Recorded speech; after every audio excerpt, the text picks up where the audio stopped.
Hello, this is Angela with Permaculture. It is a scorching hot day in Portland, Oregon. I got very sunburned doing yard work today. Probably should have made this video in the heat of the day and saved my yard work for the evening, but that's how it goes. So today I want to talk about a subject that I promised y'all I would make a video on, and that is the hardy kiwi, why I love them and how I grow them. So I know I promised I would make this video a while ago, and it just kept getting pushed to the back burner because there's so many other things I want to talk about that felt more pressing. I probably should have made this video a couple of weeks ago, but that's okay. There's still tons we can learn right now about hardy kiwis. I'm not going to talk today about pruning them. I do need to prune them extensively because they are a vigorous vining plant. But now is not the time of year to prune them, so I'm going to be talking about their general cultivation, the varieties that I like, and why I grow this plant. So the hardy kiwi is Actinidia arguta. There is another species in this genus, Actinidia colomicta, which is sometimes grown much more in Eastern Europe, and also there is a variegated variety that is grown as a landscape plant. But many of the cultivars of edible, delicious hardy kiwi in the States are Actinidia arguta. Hardy kiwi is also known as the Kiwi Berry. That's because unlike the fuzzy kiwi, which is large and has a hairy, coarse outside, the hardy kiwi is small, about the size of 2 grapes, and it is smooth-skinned, and you can eat the whole thing in 2 bites. Now, let's start with my journey on how I started cultivating kiwis at home. I began with a desire to grow as many vertical crops as possible because my permaculture food forest here is 1/4 acre, including the footprint of the house. So I don't have that much space. Now, in permaculture, when we talk about guilds, there are different layers of plants, and the vining layer is extremely useful. You can maximize your use of vertical space. So I thought, I'm gonna grow vertical climbers. I'm gonna utilize the space of my shed, and I'm gonna grow fuzzy kiwis. This was not a good scene.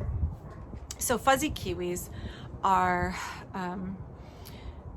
grown with a male and a female plant, and you'll find hardy kiwis have this issue too. Male fuzzy kiwis have not been improved because all you need them for is as a pollination partner.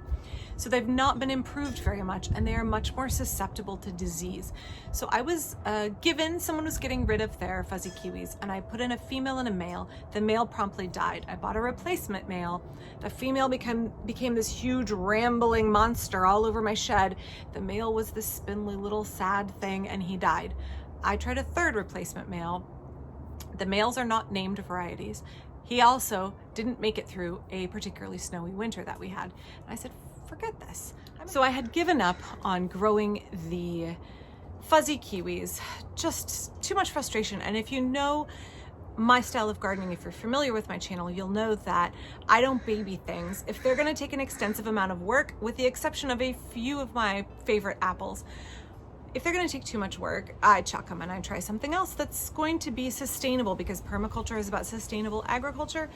If I have to put in a huge input of energy and time to get a minimal crop, then I'm not gonna be successful. I wanna feel successful. Time to pitch those fuzzy kiwis.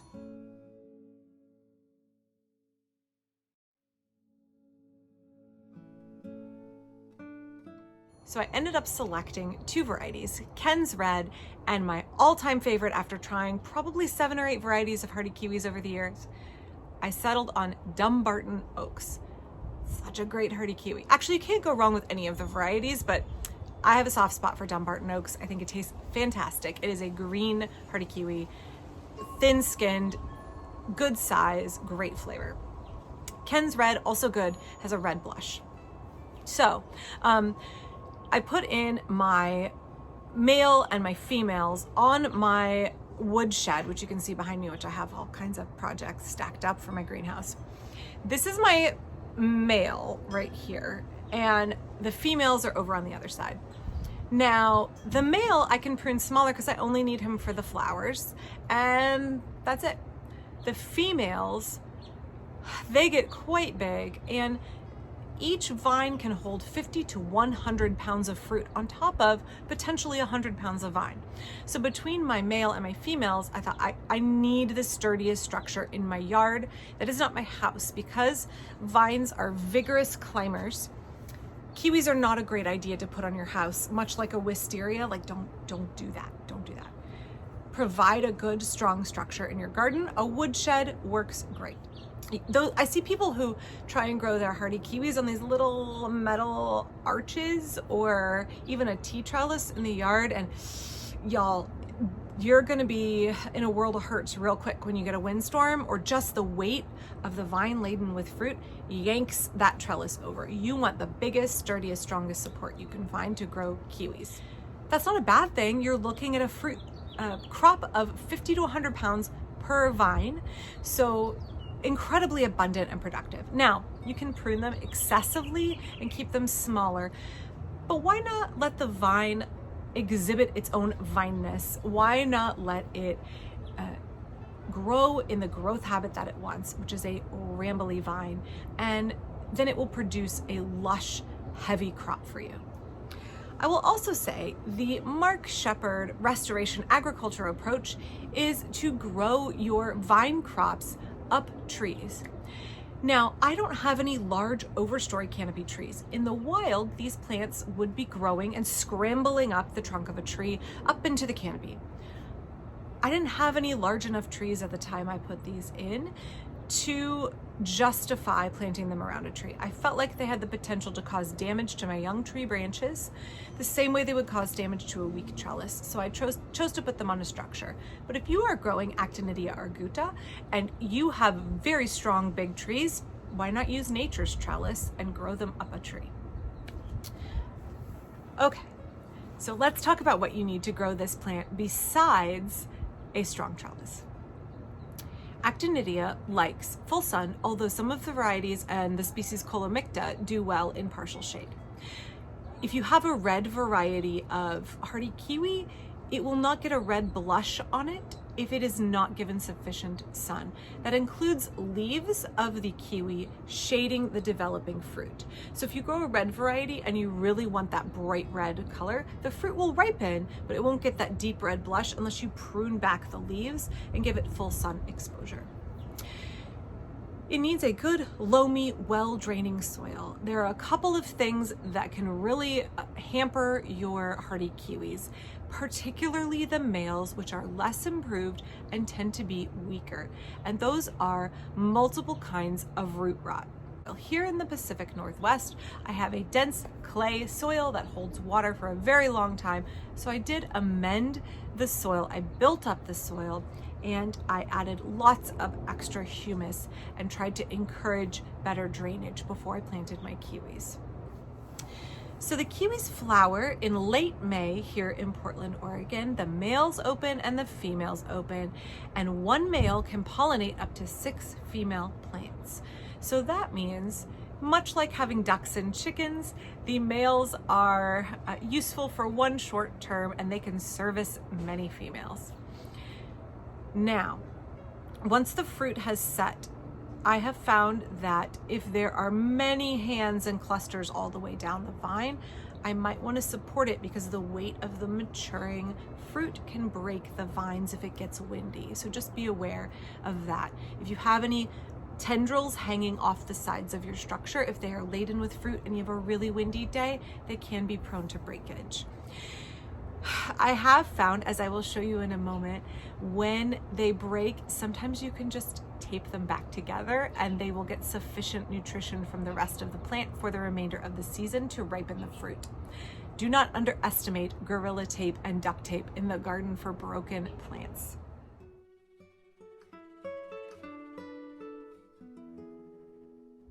So here the male is growing directly next to my Beauvais green gauge plum, and I do have to constantly be aware that it likes to wrap around the plum and use it as a trellis. It doesn't hurt the plum, it doesn't strangle it, but it does get real rambly. When I spoke earlier about those long shoots, you can see here I cut it back a little bit just a couple of weeks ago and it's already sent out new large shoots. So here's the male. Here's what the flowers look like. They're really attractive little white flowers, a little bit reminiscent of the akebia in my mind. You can see the vine is really attractive, red and green, with these lovely waterfall of leaves. So let's walk across here through my wood pile of logs I have yet to split. And this is one of the females. So the female flower looks very much like the male flower. And they come in clusters. Now here's one of the issues that I had. Remember I talked about using tape? We had a branch break here, and I've taped it along the way, and my husband actually helped put a wire along it and support it off the shed in the hopes that all of these baby fruit that are setting will go ahead and mature. There's fruit all the way down. All the way down. So hopefully this little jury rigging here will get those fruit to mature. Now your kiwi can grow so fast and so vigorously, you blink and you miss it. A wind pulled it off the top of my shed where I had originally trained it and flopped it over here. At the time I got to it, I was really worried about the weight and the flowers and breaking branches, so I didn't want to train it back up on top. We actually built a little support here. It's very hard to see, but like a little shelf and a hook in here, so we could lift all of the vines and just rest them in this little crook to keep them supported as they mature fruit this year, so that I can get them trained back up in the fall after I have harvested the fruit. To us, that seemed like the best choice right now, to create a support to hold up the fruit without the potential of breaking any more of these vines and losing any more fruit for the season. So the fruit here takes quite a long time to ripen.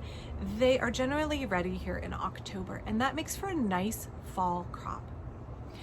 The fruit will keep in the fridge for several weeks after harvest. They may wrinkle a little bit as they age, but the flavor just becomes concentrated and even better in my opinion. When you are growing these kiwi vines, please be aware, just like with fuzzy kiwi, it may take 6 years for them to flower and fruit. Much like my persimmons and my pawpaws, patience is a virtue. Nature moves slowly, and it's worth it. So if you think you really want to grow hardy kiwis, create that really strong trellis now and get them in the ground now. One Green World is the best source for the extensive number of varieties that are available that I have found anywhere, and my plants came strong and healthy from them. I am lucky that I can drive to their store and they are local. Now, a couple of issues to be aware of in terms of animals that interact with this plant in unexpected ways. I have found squirrels absolutely love the fruit, and they will pick it off of the vine about 4 days before I'm ready to. So this is a crop you may need to net, or you may need to just pay attention to the squirrels in your garden because they find it very tasty. The second issue with Actinidia is that the vines themselves, the leaves, all parts of the plant, give off a very faint aroma reminiscent of catnip. And cats can be super attracted to this plant and scratch and rub and damage it, particularly at the base and around those roots where it is more delicate and prone to issues already. So just be aware, you may find if you have felines in your garden and you suddenly find damage on your hardy kiwis, those felines may be the culprit, as they are attracted to this plant. Even though it does not have the psychoactive effect of catnip, it smells like it.